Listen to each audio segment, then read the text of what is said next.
أعوذ بالله من الشيطان الرجيم. بسم الله الرحمن الرحيم.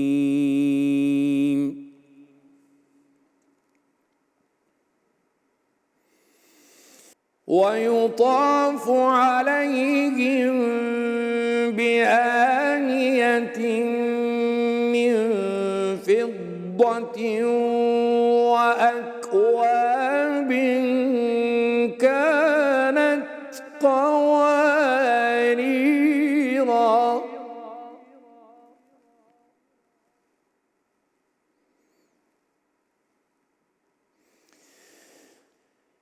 قواريرا من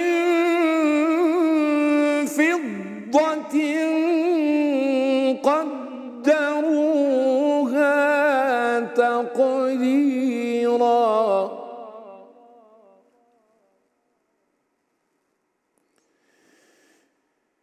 ويسقون فيها كأسا كان مزاجها زنجبيلا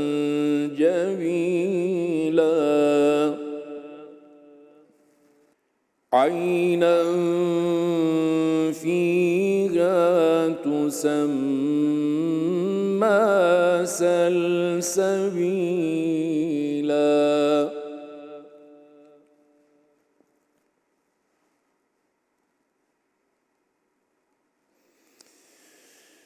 ويطوف عليهم ولدان مخلدون إذا رأيتهم حسبتهم لؤلؤا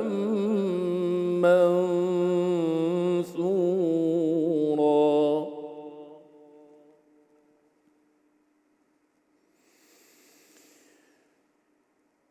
وإذا رأيت ثم رأيت نعيما وملكا كبيرا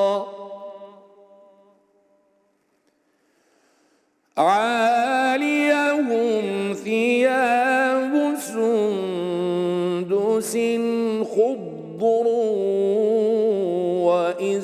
واستبرق وحلوا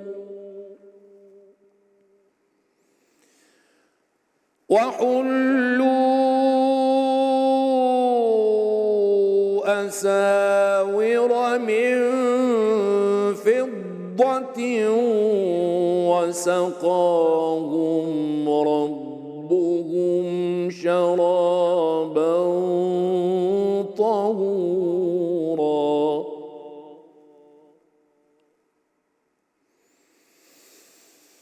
إن هذا كان لكم جزاء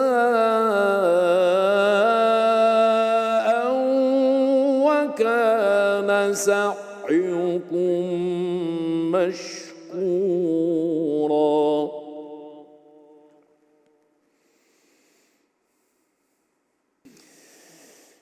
إنا نحن نزلنا عليك القرآن تنزيلا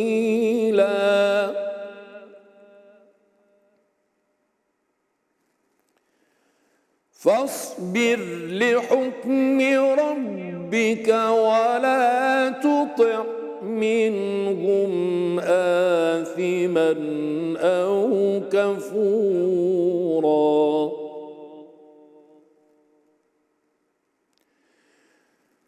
واذكر اسم ربك بكرة وأصيلا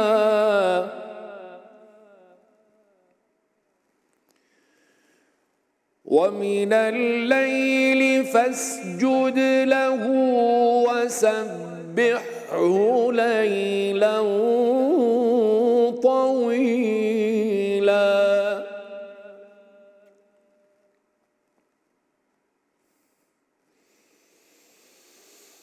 إن هذا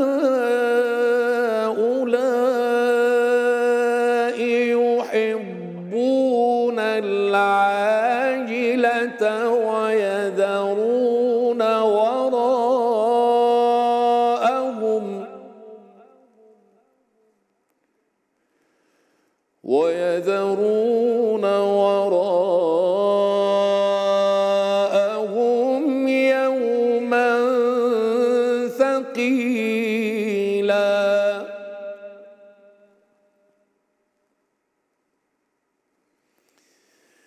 نحن خلقناهم وشددنا أسرهم وإذا شئنا بدلنا أمثالهم تبديلا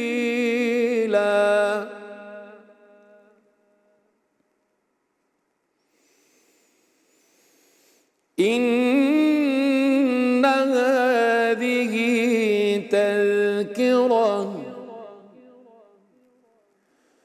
فمن شاء اتخذ إلى ربه سبيلا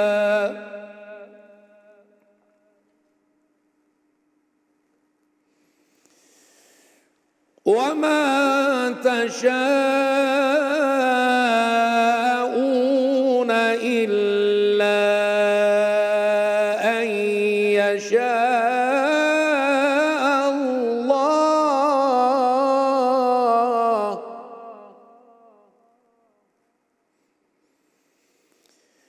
إن الله كان عليما حكيما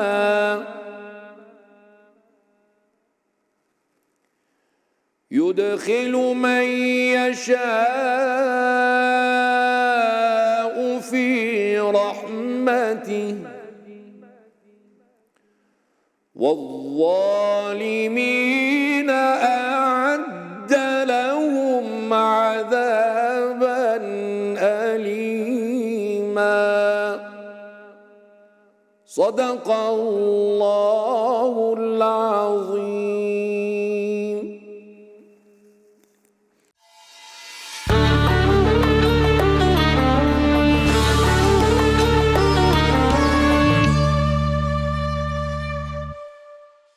Bismillahirrahmanirrahim. Selam aleikum, shikues të nderuar dhe mirë se po takohemi prapë në Fanar. Sonte kam nderin dhe kënaqësinë t'ju njoftoj se me mua në studio është hoxha i njohur Isa Tërshani, me të cilin do të flasim për fenë, bazamenti moralit dhe bashkësisë. Për të parë më shumë se çfarë do të na thotë hoxha, ju ftoj ta ndjekni Fanarin. Hoxh, mirë se jeni në Fanar. Mirë se gjetëm. Urime muaj i shenjtë i Ramazanit, agjërim të lehtë të pranuar, inshallah. Faleminderit, gjithashtu më lejoni përshëndes stafin drejtues dhe realizues të këtij emisioni, si dhe të gjithë teleshikuesit tuaj, besimtarit islam, me përshëndetjen hynore, shpëtimi dhe paqja e Zotit qoftë mbi ju. Njëkohësisht, ta lutim Zotin e madhruar që këto ditë të bekuara të muajit të madhreshëm të Ramazanit, inshallah Zoti na i ka pranuar, si dhe gjithashtu ta lutim Zotin që ditët në vijim të na dhurojë shëndet, jetë, t'i përfundojmë mënyrën më të mirë të mundshme dhe në takimin me Allahun xhaleshanu të jemi bollhapur. Amin. Hoxh, a mundesh më na tregu se cili është roli i fesë në forcimin e moralit?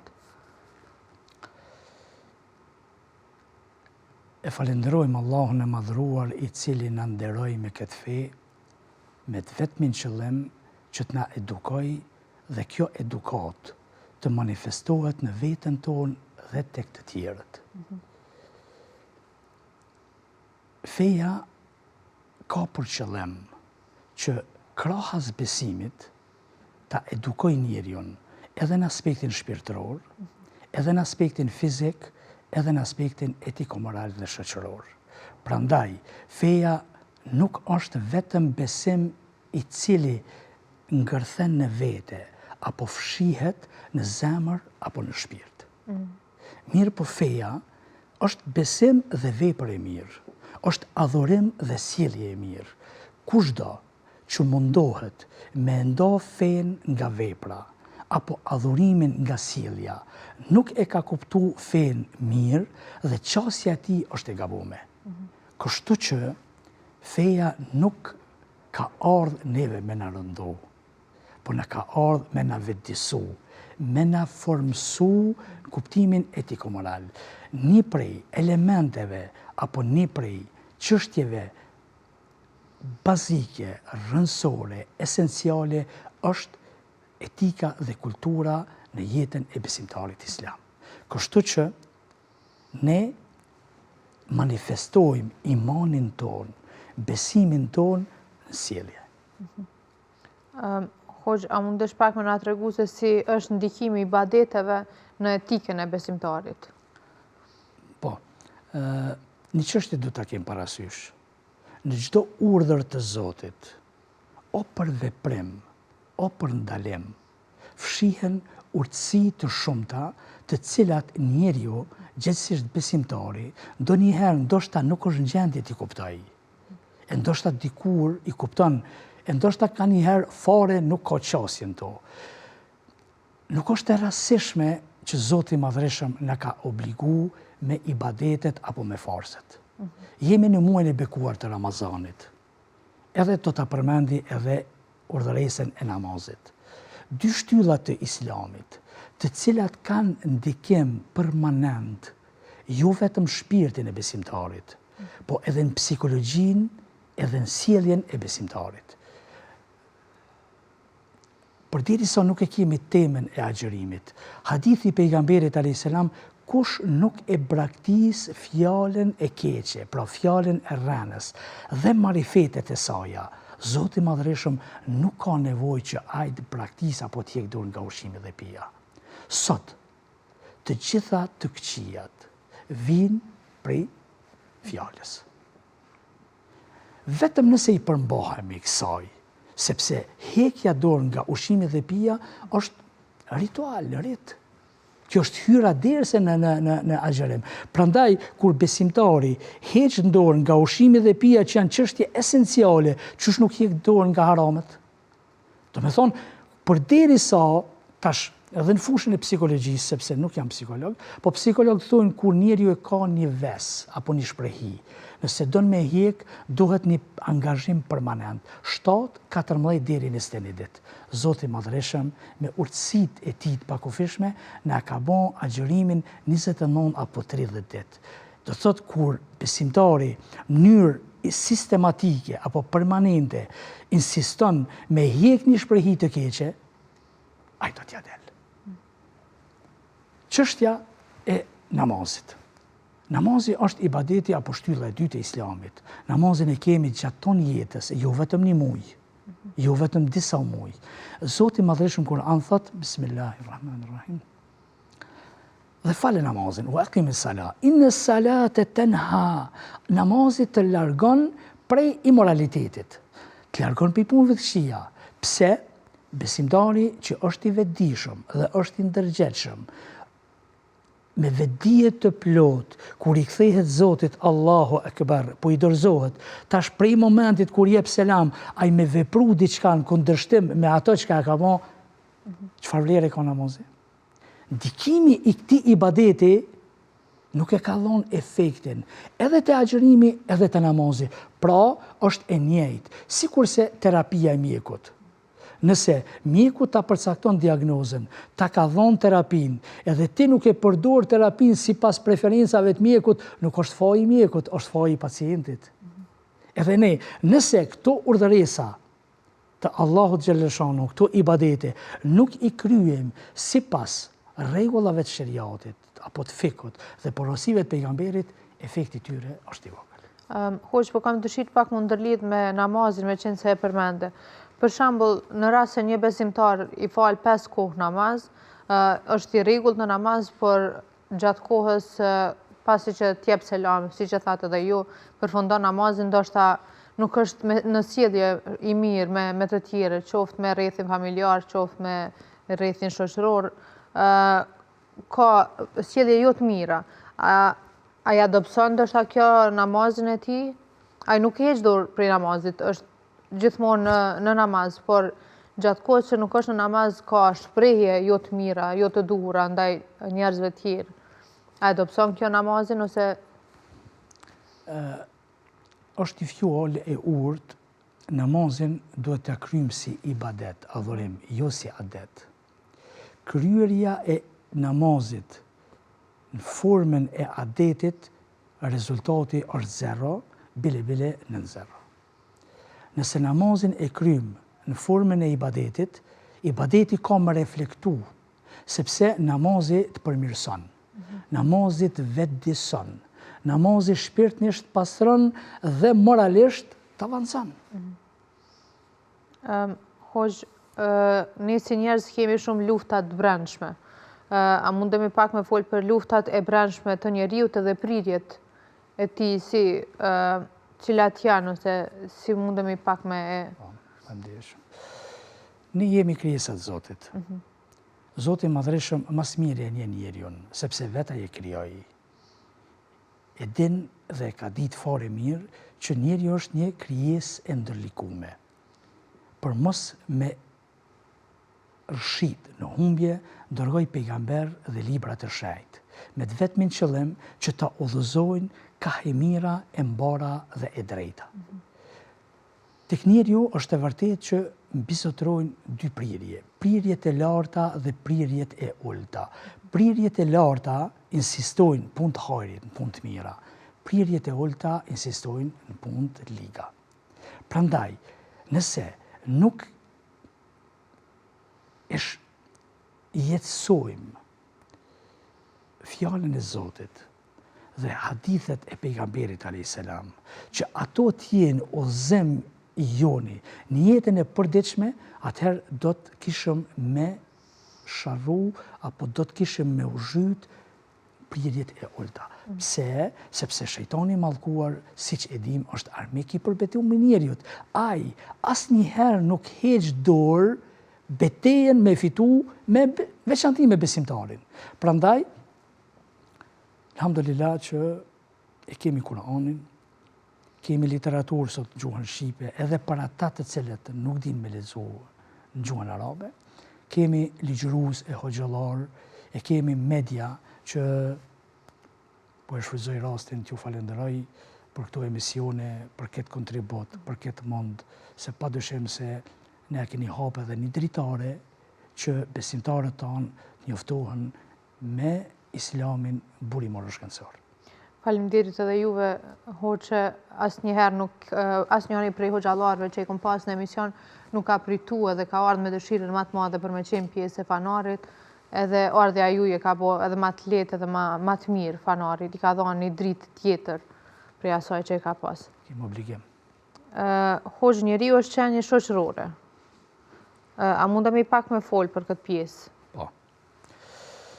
Allahu i madhëruar njeriun e ka kriju që t'jetoj me të tjerët. Jeta me të tjerët kërkon rregulla dhe ligje që duhet respektohen. Njeriu jeton me familje dhe me shoqëri. Nuk ka shoqëri të shëndosh pa familje dhe individ të shëndosh. Dhe nuk ka individ të shëndosh pa moral të shëndosh. Morali i shëndosh është morali i cili bazohet në fe. E morali i cili bazohet në fe është moral i vërtet. Pse? Sepse besimtari është i vetëdijshëm që çdo veprim që e bën është në mbikëqyrjen dhe dijenin e të Madhit Zot xhaleshanuhu. Kështu që ai është i vetëdijshëm që nëse mendon se mund t'i mashtroj njerëzit, nuk mund ta mashtroj Zotin. Nëse mund të fshihet prej njerëzve, nuk mund të fshihet prej Zotit. Edhe thjesht e din që një ditë do të takohemi me madhrinë e Allahut xhaleshanuhu, ç'është do dalim para madhrisë së tij. Kështu që morali është pasqyra e besimit të besimtarit në jetën e përditshme. Nuk kem nevojë ndoshta ta pyesim kërkand sa ban adhurim, sa ban dhikr, sa ashtu çuria sjellja. Sjellja është letërnjoftimi më i mirë për besimin e një besimtari. Hoxha, a është morali themel i jetës së besimtarit? Juve që thatë, por... Pa dyshim, nuk ka fe pa moral. Pejgamberi Muhamedi a.s. me një hadith të shkurt në ka dhonë një mesazh shumë të fuqishëm. Thot, buithtu li utemmime mekarim el akhlak. Jam i dërguar me i plësu normat etiko-morale. Jam dërgu me i plësu, jo me i themelu, sepse ato normat e mahershme kanë qenë pejgamberëve të mëparshëm. Pejgamberi a.s. me i përmbyll. Kështu që bazë, është pyet pejgamberi a.s. një rast, o i dërguar me Zotit, cili është besimtari më i mirë? Thot, ai që ka moralin më të mirë. Në rast tjetër thot, cili është njeriu me besimin më të përsosur? Thot, ai që ka moralin e mirë. Kohën e pejgamberit a.s. pasi ka vdek pejgamberi a.s. disa besimtarë të gjeneratave të para që nuk kanë pas fatin me pa pejgamberin a.s. as me taku pejgamberin a.s. Po dëshira e tyre ka qenë e flakt me pa, edhe një ditë për ditësh shkojnë të bashortja e tij, zonja Aisha radiallahu ta'ala anha, dhe po e pyesin për karakterin, për moralin e pejgamberit a.s. Po i thunë, çish ka qenë morali i pejgamberit a.s. Shiqoni çfarë përgjigje. Ela taqra'un el-Kur'an? A nuk po e lexoni Kur'anin? Kane khuluqul Kur'an. Ka qenë Kur'an i gjallë, i cili ka hecë sipërfaqen e tokës. Por derisa Zoti Madhërisht neve na thot në Kur'an, ju keni shembulltyrën e pejgamberit a.s. Çka është puna jonë? Kënë të pasojmë, kënë të ndjekim. A ka bazë tjetër më të fuqishme? A ka rrugë tjetër të më të qëllume? Absolutisht jo. Prandaj, elhamdulillah që je musliman.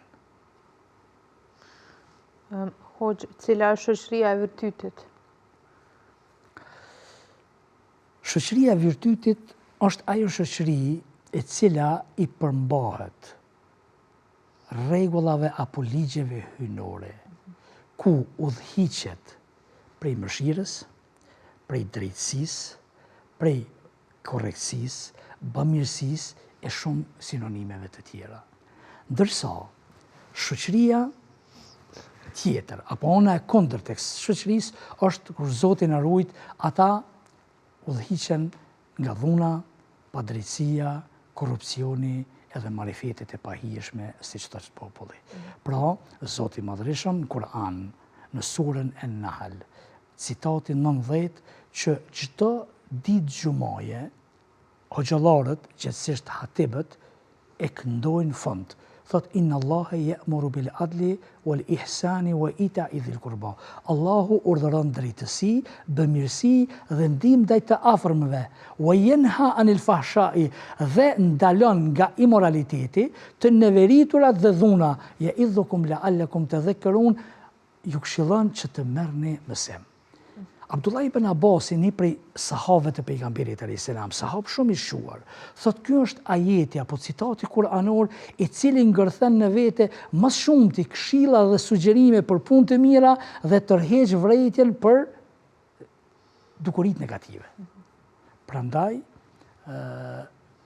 ne duhet insistojmë që të krijojmë apo të formojmë një shoqëri ideale aq sa kemi mundësi.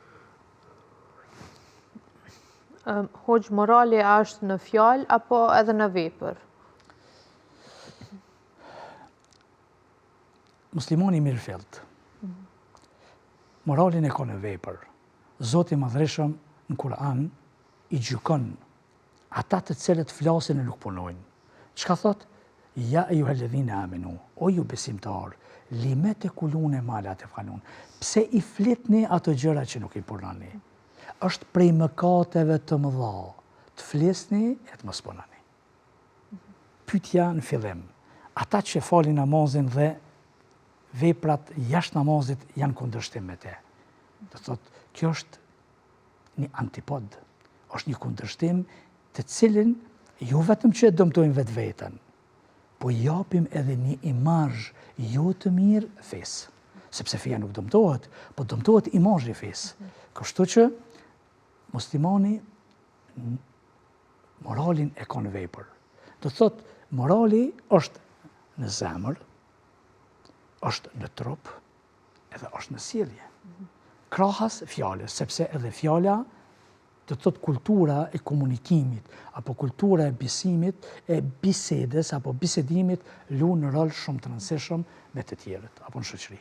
A të bën kjo me qenë hipokrit, hush kur ti nuk e bën atë që ti e thu? Pa dyshim se është lloj hipokrizisë. Është lloj hipokrizisë. Tek e fundit, ne kemi shumë hadithe dhe ajetet të Kuranit të cilat neve na thrasin sinqeritet. Çfarë sinqeriteti përmban ti kur tjetër flet e tjetër punon? Absolutisht. Jo. Hoxh, a mundesh pak më na tregu se cila është përgjegjësia e besimtarit në shoqëri? Besimtari ka përgjegjësi në radhë parë para Zotit. Ka përgjegjësi para vetës, familjes dhe shoqërisë. Fetarisht nuk kemi të drejtë dhe as nuk guxojmë me toleru, me thonë kjo punë nuk po më prek mu edhe une nuk do të përzihem. Pejgamberi ynë Muhamedi a.s. thot me një hadith, men rea minkum munkaren, nëse ndonjëri prej jush e shen ndonjë të keqe, le ta largoj me dorën e tij. Po nëse nuk mundet me dorë, fe bilisanihi, me gjuhën e tij. Fe in lem yastati, po nëse nuk ka mundësi edhe me gjuhë, fe bi qalbihi wa dhalika adaful iman. Atëherë me zemër le ta gjykoj, po kjo është pi besimit të dobët. Do të thotë nga ky hadith kuptojmë se muslimani nuk duhet jetë indiferent. Edhe pse komentatorët e këtij hadithi dorën, thotë dora simbolizon pushtetin. Gjuha, komunikimi, shtresën intelektuale dhe fetare. Po edhe ata të cilët kanë, ndërsa kjo e fundit është ajo që s'kemi mundësi.